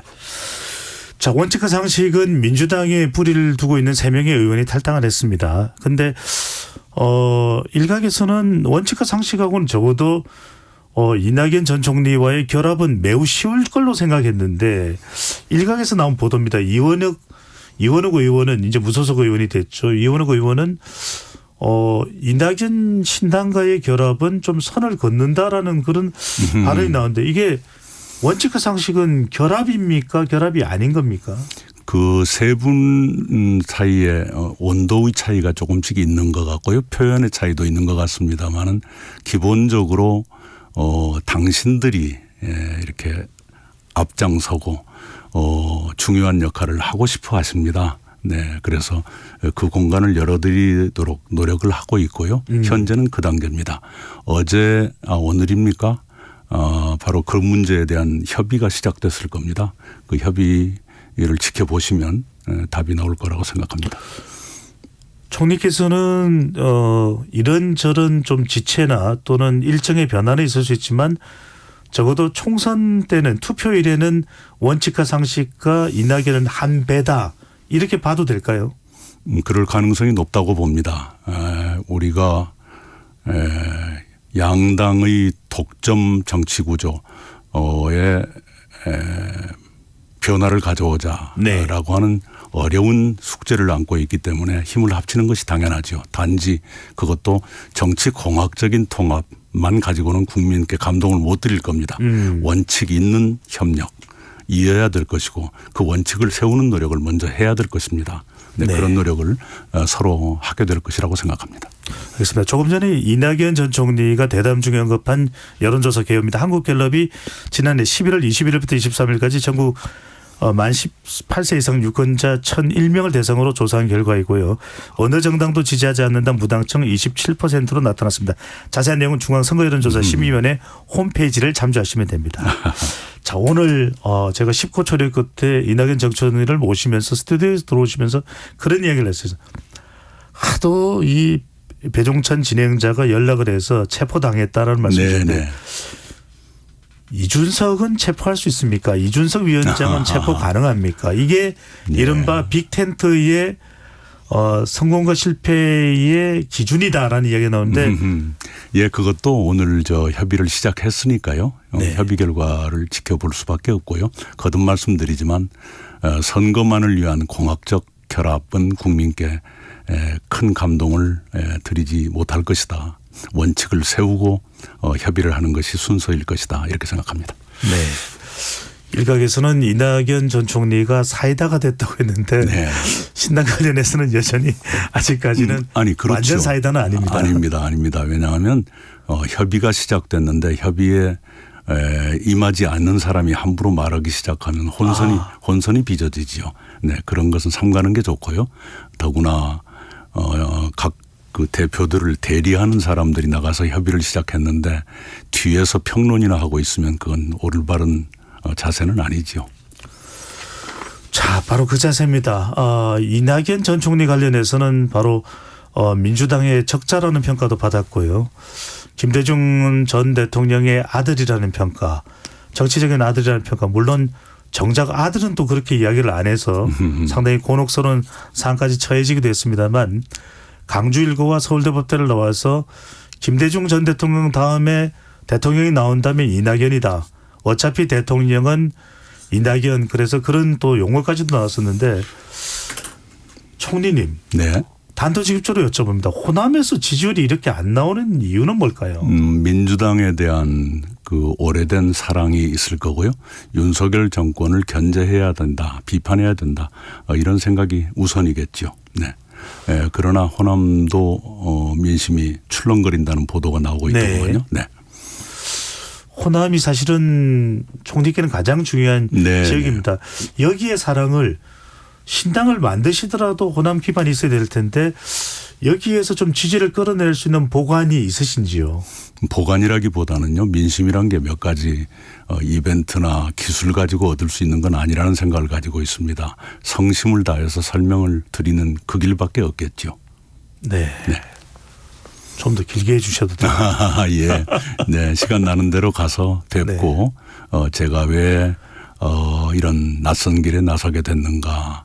그걸 설명을 드리겠습니다. 제가 뭐가 되고자 해서 그런 것이 아니라 국가로부터 많은 혜택을 입고 성장한 사람으로서 아무리 생각해도 국가를 위해서 이 길이 더 낫겠다. 그런 생각을 해서 이 길에 나선 것이지요. 그런 저의 충정을 말씀드리면 이해를 해 주시리라 믿습니다. 네. 이재명 대표와 민주당에 대해서는 더 자꾸 이야기하고 싶지는 않다는 말씀을 주셔서 자, 윤석열 정부, 윤석열 대통령에 대해서는 또 대학 후배이기도 한 대통령의 리더십에 대해서 따끔한 지적도 해주셨는데 한동훈 비대위원장도 마찬가지입니다. 한동훈 비대위원장 이제 일단 총선까지는 집권 여당의 간판이 됐습니다. 요즘 각 지역을 다니면서 인기도 많이 얻는 것으로 파악이 되고 있는데 한동훈 비대위원장이 한 3주간의 행보 어떻게 평가하십니까? 우선 그 이전에 비대위원장 되기 전부터 국회에서 보면 굉장히 순발력이 뛰어나고요. 또 비아냥거리는 솜씨가 대단하지요. 그리고 요즘엔 좀 행보가 경쾌하고 테이블 위에 올라가기도 하고 이러는데요. 그것이 신선감을 줄 수는 있을 겁니다만 그것만으로 영속하지는 못할 것이다. 그 인기가 오래가지는 못할 것이다. 이렇게 봐요. 저는 참 주목했으나 실망했던 것이 대통령의 특별한 신뢰를 얻고 있는 분인데 그 신뢰를 잘 썼더라면 국민들께 상당한 정도의 그 지지를 얻어냈을 텐데 그러지 못했다. 예를 들어서 대통령의 신뢰가 있다면 홍범도 장군 흉상 철거라든가 또는 여성가족부 폐지 공약이라든가 이걸 백지화하겠다. 또는 김건희 특검에 대해서도 이런 방법이 있다. 이렇게 말할 수 있었어야 하는데 중요한 문제는 전부 아무 말 않고 굉장히 말단적인 얘기 가지고 지금 하고 있는 것 같아요. 테이블에 올라간다고 갑자기 개혁적이 되는 것은 아니거든요. 그 점을 말씀드리고 싶네요. 그리고 자꾸 대학 후배라고 말씀하시는데 그 대학은 선후배 관련이 별로 없습니다. 알겠습니다. 자, 끝으로 총리님 1분 남았습니다. 어떻게 보면은 뭐 누군 그렇게 얘기할 겁니다. 이낙연 할 거 다 하지 않았나 이렇게 생각하는 사람도 있을 테고 이제는 좀 후배들이나 도와주지라는 사람도 있을 수 있습니다. 하지만 그 모든 비판 속에서도 떨치고 일어났습니다.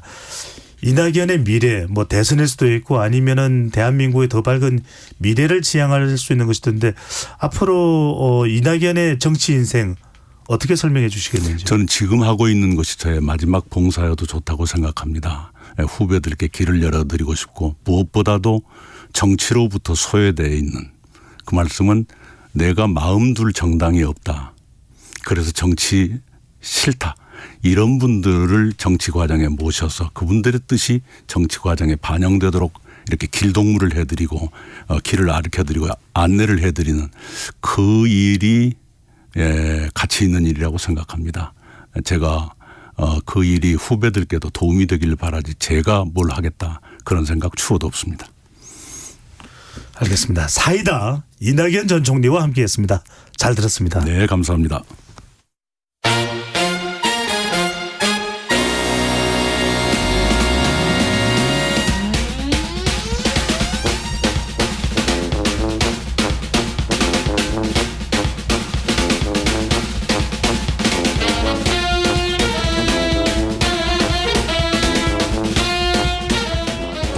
주간 사건 사고 소식을 알아보는 배상훈의 사건본부 시간입니다.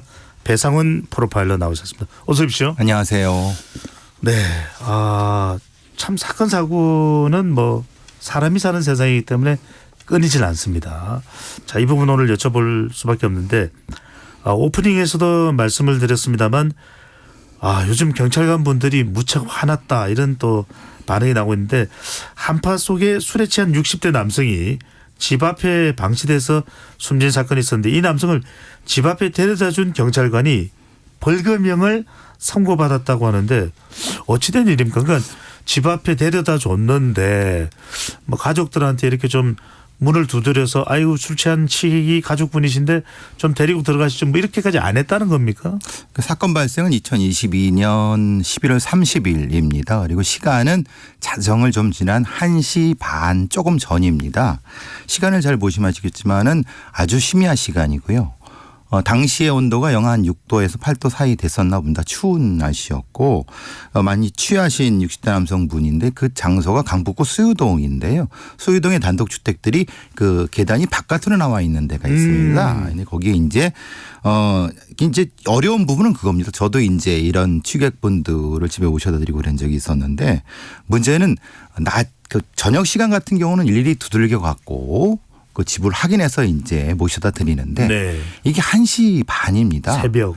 근데 거기를 두들기면은 그 주변에 사시는 분들이 안면권이 좀 굉장히 민원이 많이 들어오거든요.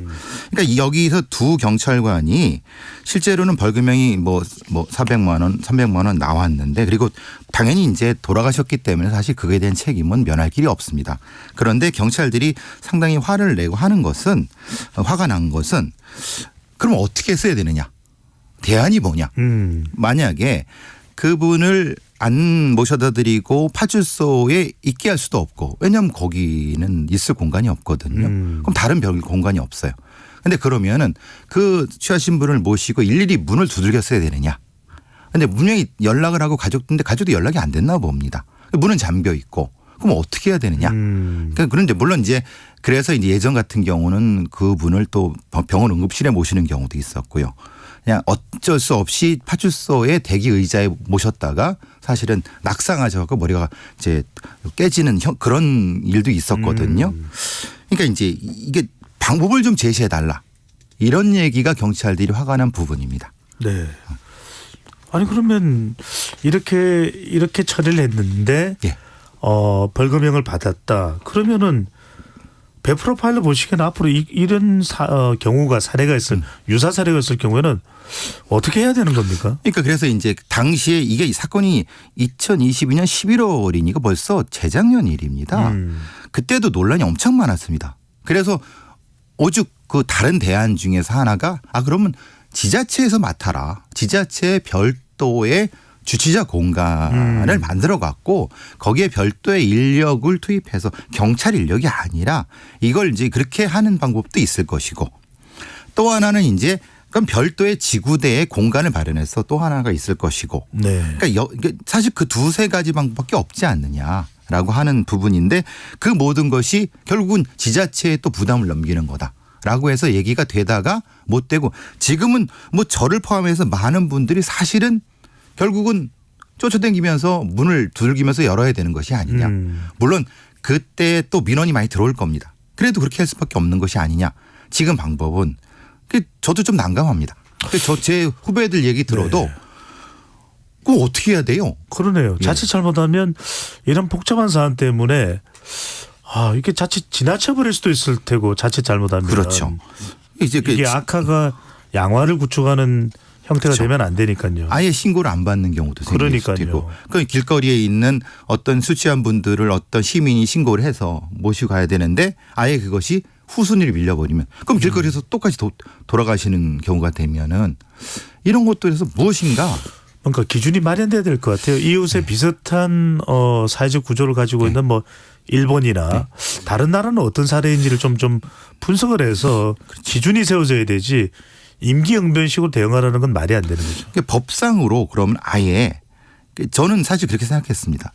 아예 이거는 별도의 기금을 마련해 갖고 예를 들면 주류회사라든가 요식업 중앙회라든가 사실은 이 우리 사회의 술이라고 하는 것은 사실 여러 국민들이 아픈 속을 달래기 위해서 마시고 이런 거니까 그럼 사회적으로 어떤 기금을 마련해 갖고 그런 별도의 공간을 하는 게 맞지. 사실은 지구대의 그 바쁜 지구대 같은 경우는 60, 70%가 업무가 주치자 업무입니다. 근데 사실은 신고 처리라든가 방범 활동을 해야 되는데 주치자에 매달리면 경찰 활동은 언제 하느냐. 그러니까 이거는 지금 정치권이든 아니면 경찰 수뇌부든 뭔가 답이 나와야 되는 거예요. 이거 경찰이 이걸 어떻게 벌금 선고까지 받는. 물론 당연히 돌아가신 분은 안타깝고 분명히 잘못을 했습니다. 예. 자, 뭐 그다음 요즘 뭐 겨울철 신년에 또 여러 가지 모임들 많을 텐데 절대 과한 음주를 해서는 안 될 것 같고요. 음주운전은 더더군다나 절대로 안 된다는 거. 술 한 방울 드셔도 한 잔이 아닙니다. 한 방울 드셔도 운전대 잡지 마세요. 큰일 납니다. 자, 최근에 현직 경찰관이 근무지에서 극단적 선택을 한 일이 있는데 업무 스트레스 이유일 수도 있다면서요.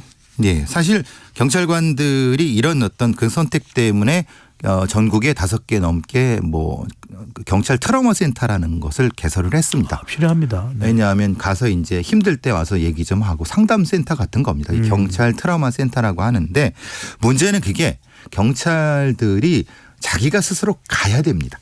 근데 자기 힘든 분들이 스스로 거기까지 간다는 게 신호를 노출하잖아요. 그럼 그게 또 승진이나 이런 거에 문제가 될 수도 있고 부담이 많습니다. 그래서 외국 같은 경우는 찾아가는 서비스를 합니다. 그러니까 경찰 심리학자가 경찰서에 상주해서 확인을 합니다. 그러니까 도로 다니면서 봅니다. 이렇게. 보고 형사들 좀 언성이 높아지는 것 같아요. 관찰을 하네요. 예, 조용히 불러내 갖고 무슨 일 있으십니까? 이렇게 합니다. 그러니까 거꾸로가 돼야 되는 거예요. 지금 우리처럼 트라우마 센터가 바깥에 있는 것도 있지만은 실제로 경찰 심리학자 심리센터 그 전문가가 경찰서 순회하면서 확인해요. 오히려 경찰들은 그걸 고마워합니다. 왜냐하면 내가 만약에 내가 아파요라고 가면은 그게 사실은 되게 뭐 부끄럽게 생각을 합니다. 경찰들은. 그리고 또 다 솔직하게 이야기 안 할 수도 있고요. 그렇습니다. 그런 부분이 있습니다. 그런데 관찰을 하게 되면 내가 모르는 나를 봐주는 누군가가 있을 맞습니다. 거아요. 그 부분입니다. 그래서 이게 업무 스트레스 탓일 수도 있고 1년에 여러 분 이상이 사실 그 이상이 자살을 하는데 그러니까 현직에 있는 분만 얘기하는 겁니다. 그러니까 문제가 생겨서 퇴직한 후에 자살하는 경우는 뺀 겁니다. 그럼 훨씬 더 많을 수도 있습니다. 네. 예. 잔민은도 해결해야 되고 취객도 데려다 줘야 되고 범죄자 인권도 챙겨줘야 되고 물론 뭐 경찰에 대해서 우리가 불만스러워하는 것도 있고 지적도 하지만 경찰관들의 애로사항도 무엇인가를 이해하는 것은 반드시 필요하지 않을까라는 생각이 듭니다. 그러면 이걸 어떻게 좀 해결할 수 있을까요? 경찰관들의 애로사항, 트라우마 이런 부분들을 결국 사람을 더 뽑아야 되는 겁니까? 급여를 더 올려드려야 되는 겁니까? 아니면 일하는 시간을 좀 줄여드려야 되는 건 어떻게 해야 되는 겁니까? 예상외로 그 말씀하신 진행자가 말씀한 건 다른 게 있습니다. 전문성의 문제가 있습니다. 경찰은 A라는 업무하다가 B라는 업무를 이렇게 돌아가면서 합니다. 그러니까 자신이 전정된 업무를 통해서 일정 직급까지 올라갈 수 있는 구조라고 하면은 사실 안정적입니다. 그런데 우리 경찰은 그게 안 됩니다. 그러니까 전문성의 문제입니다. 내가 수사로 시작했으면 수사로 적어도 퇴직할 정도까지의 한 전정된 형태의 전문성 인정입니다. 그러니까 그러면 계급에 대한 라든가 승진에 대한 부담도 적고 내가 내 일은 이분이 전문적이니까 다른 걸 별도로 배울 필요가 없습니다. 그 부분이 예상외로 그게 훨씬 더 많습니다. 돈이나 아니면 다른 것보다 이게 훨씬 더 높습니다. 뭔가 구조적인 정비가 필요하네요. 맞습니다. 예. 네. 좀 더 그동안 계속 선진화되어 왔을 텐데도 불구하고 그런 좀 미진한 게 있을 수 있으니까요. 자, 경찰들이 신체에 부착해서 현장을 촬영하는 보디캠 많은 분들 알고 계실 겁니다. 미국의 경찰 관련된 영화를 보면 뭐 보디캠이 영화에 등장하기도 하는데 우리도 물론 경찰관들이 착용을 하고는 있는데 공식 장비가 된다는 것은 지금 것은 좀 선택이었지 필수가 아니었나 봐요. 시범 사업이었습니다. 그래서 사실은 논란이 있었죠. 왜냐하면 이게 법적 근거가 없었다. 그럼 찍으려고 하면 사실 고지를 해야 됩니다. 네. 물론 지금도 고지해야 되지만 법적 근거가 없었던 겁니다. 그러니까 사비를 들여 구입하는 경우도 있었고 그 데이터를 옮기는 문제도 있었고 이런 부분이 많은 문제가 그러네요. 있었죠. 누군가를 찍게 되면 이게 개인정보보호법에 또 위반된다고 할 수도 있고 맞습니다. 어떤 분들은 아직까지 범죄자로 확정되지 않았는데 수사하거나 거리에서 신원을 물어보는 과정에서 이제 이게 작동되는 거 아니면 왜 찍고 있어요? 맞습니다. 치우세요. 이럴 수도 있겠네요. 그래서 그것 때문에 이제 경직법상의 규정을 마련해 둔 겁니다. 자, 장비와 관련된 얘기가 한 가지 더 있습니다. 요즘 이제 건조주의보 상당히 좀 건조합니다. 화재 위험성이 높은데 화재 현장에서 소방대원들이 안전하게 활동하도록 대원의 생체 데이터 변화를 실시간 수집하는 시스템이 도입된다고요? 네. 사실은 지금 이제 소방관들이 소방 현장에 들어가 갖고 사실은 화재 다 끄고 나왔다고 생각했는데 사실은 소방관이 쓰러져 있는데 몰라갖고 돌아가신 경우도 있는 거죠. 그러니까 이제는 소방관처에서도 각각의 데이터, 그러니까 심장 뛰는 거라든지 이런 것들을 확인해갖고 중앙관서에서 그리고 위치 정보, GPS 달고 이렇게 하는 것도 하는데 왜 제가 이 말씀을 드리냐면 영화 보면 그런 거 나와요. 그러면서 그렇죠. 심장이 툭툭툭툭 뛰다가 어떤 경우에 투입된 소방대원이 뭔가 심장이 좀 맥박수가 줄어들고 있어 위험해 투입해 뭐 이런 게 나오더라고요. 빼내고 그런 거죠. 예. 경찰도 그랬으면 좋겠다는 것 때문에 이걸 가져온 겁니다. 경찰도 사실은 심리 변화가 큽니다. 위험한 심리 상태에 있는 경우가 있을 수 있습니다. 그럼 그 경우는 본인이 모르니까 주변이나 상관들이 빨리 뺄 수 있는. 그러니까 소방관들한테 데이터 변화 시스템을 도입한 보디캠이 도입되는 것과 같이 소방 경찰관들도 이걸 도입했으면 좋겠다는 생각 때문에 이 얘기를 좀 가져와 봤습니다. 자, 우리가 이렇게 장비 이야기를 하다 보니까 결국 예산일 텐데 이렇게 빨리 도입이 되거나 되지 않는 이유가 뭐 시험 착용을 해보는 게 이제 보디캠인데 이걸 좀 더 예산 문제까지 뭐 프로파일러께서 말씀해 주실 수 있을지는 모르겠습니다만 좀 해결할 수 있는 방안이라면 뭐가 될까요? 아무래도 이제 법적인 부분이 먼저 돼야 되겠고 예산 부분도 사실 이렇게 많이 들는 건 아닙니다. 실제로 그렇게 비싸지도 않거든요. 비쌀 것 같지만 사실 비싸지 않습니다. 그렇게 비싸게 보여서 그런 건지 예산과 법령이 같이 논의가 충분히 되면은 충분히 내년 후년에도 도입될 수 있을 거라고 생각합니다. 네. 하지 보면은 이 경찰관 분들이나 소방대원 분들이 제대로 된 장비를 뭐 장갑이 됐든 갖춘다는 건 결국 우리 국민들 주민들의 안전 아니겠습니까? 시민의 안전이 핵심이죠. 네. 자, 오늘 말씀 배상원 프로파일러와 함께했습니다. 잘 들었습니다. 감사합니다. 배종찬의 시사본부 오늘 준비한 소식은 여기까지입니다. 오늘 특별히 정치의 품격 시간에는 이낙연 전 총리를 모셔서 또 이야기 들어봤는데 어떻게 들으셨는지요? 여러분들 궁금한 정치권 소식 더 잘 파악해서 전달해 드리겠습니다. 저는 내일 낮 12시 20분에 다시 돌아옵니다. 행복하고 안전한 오후 되십시오.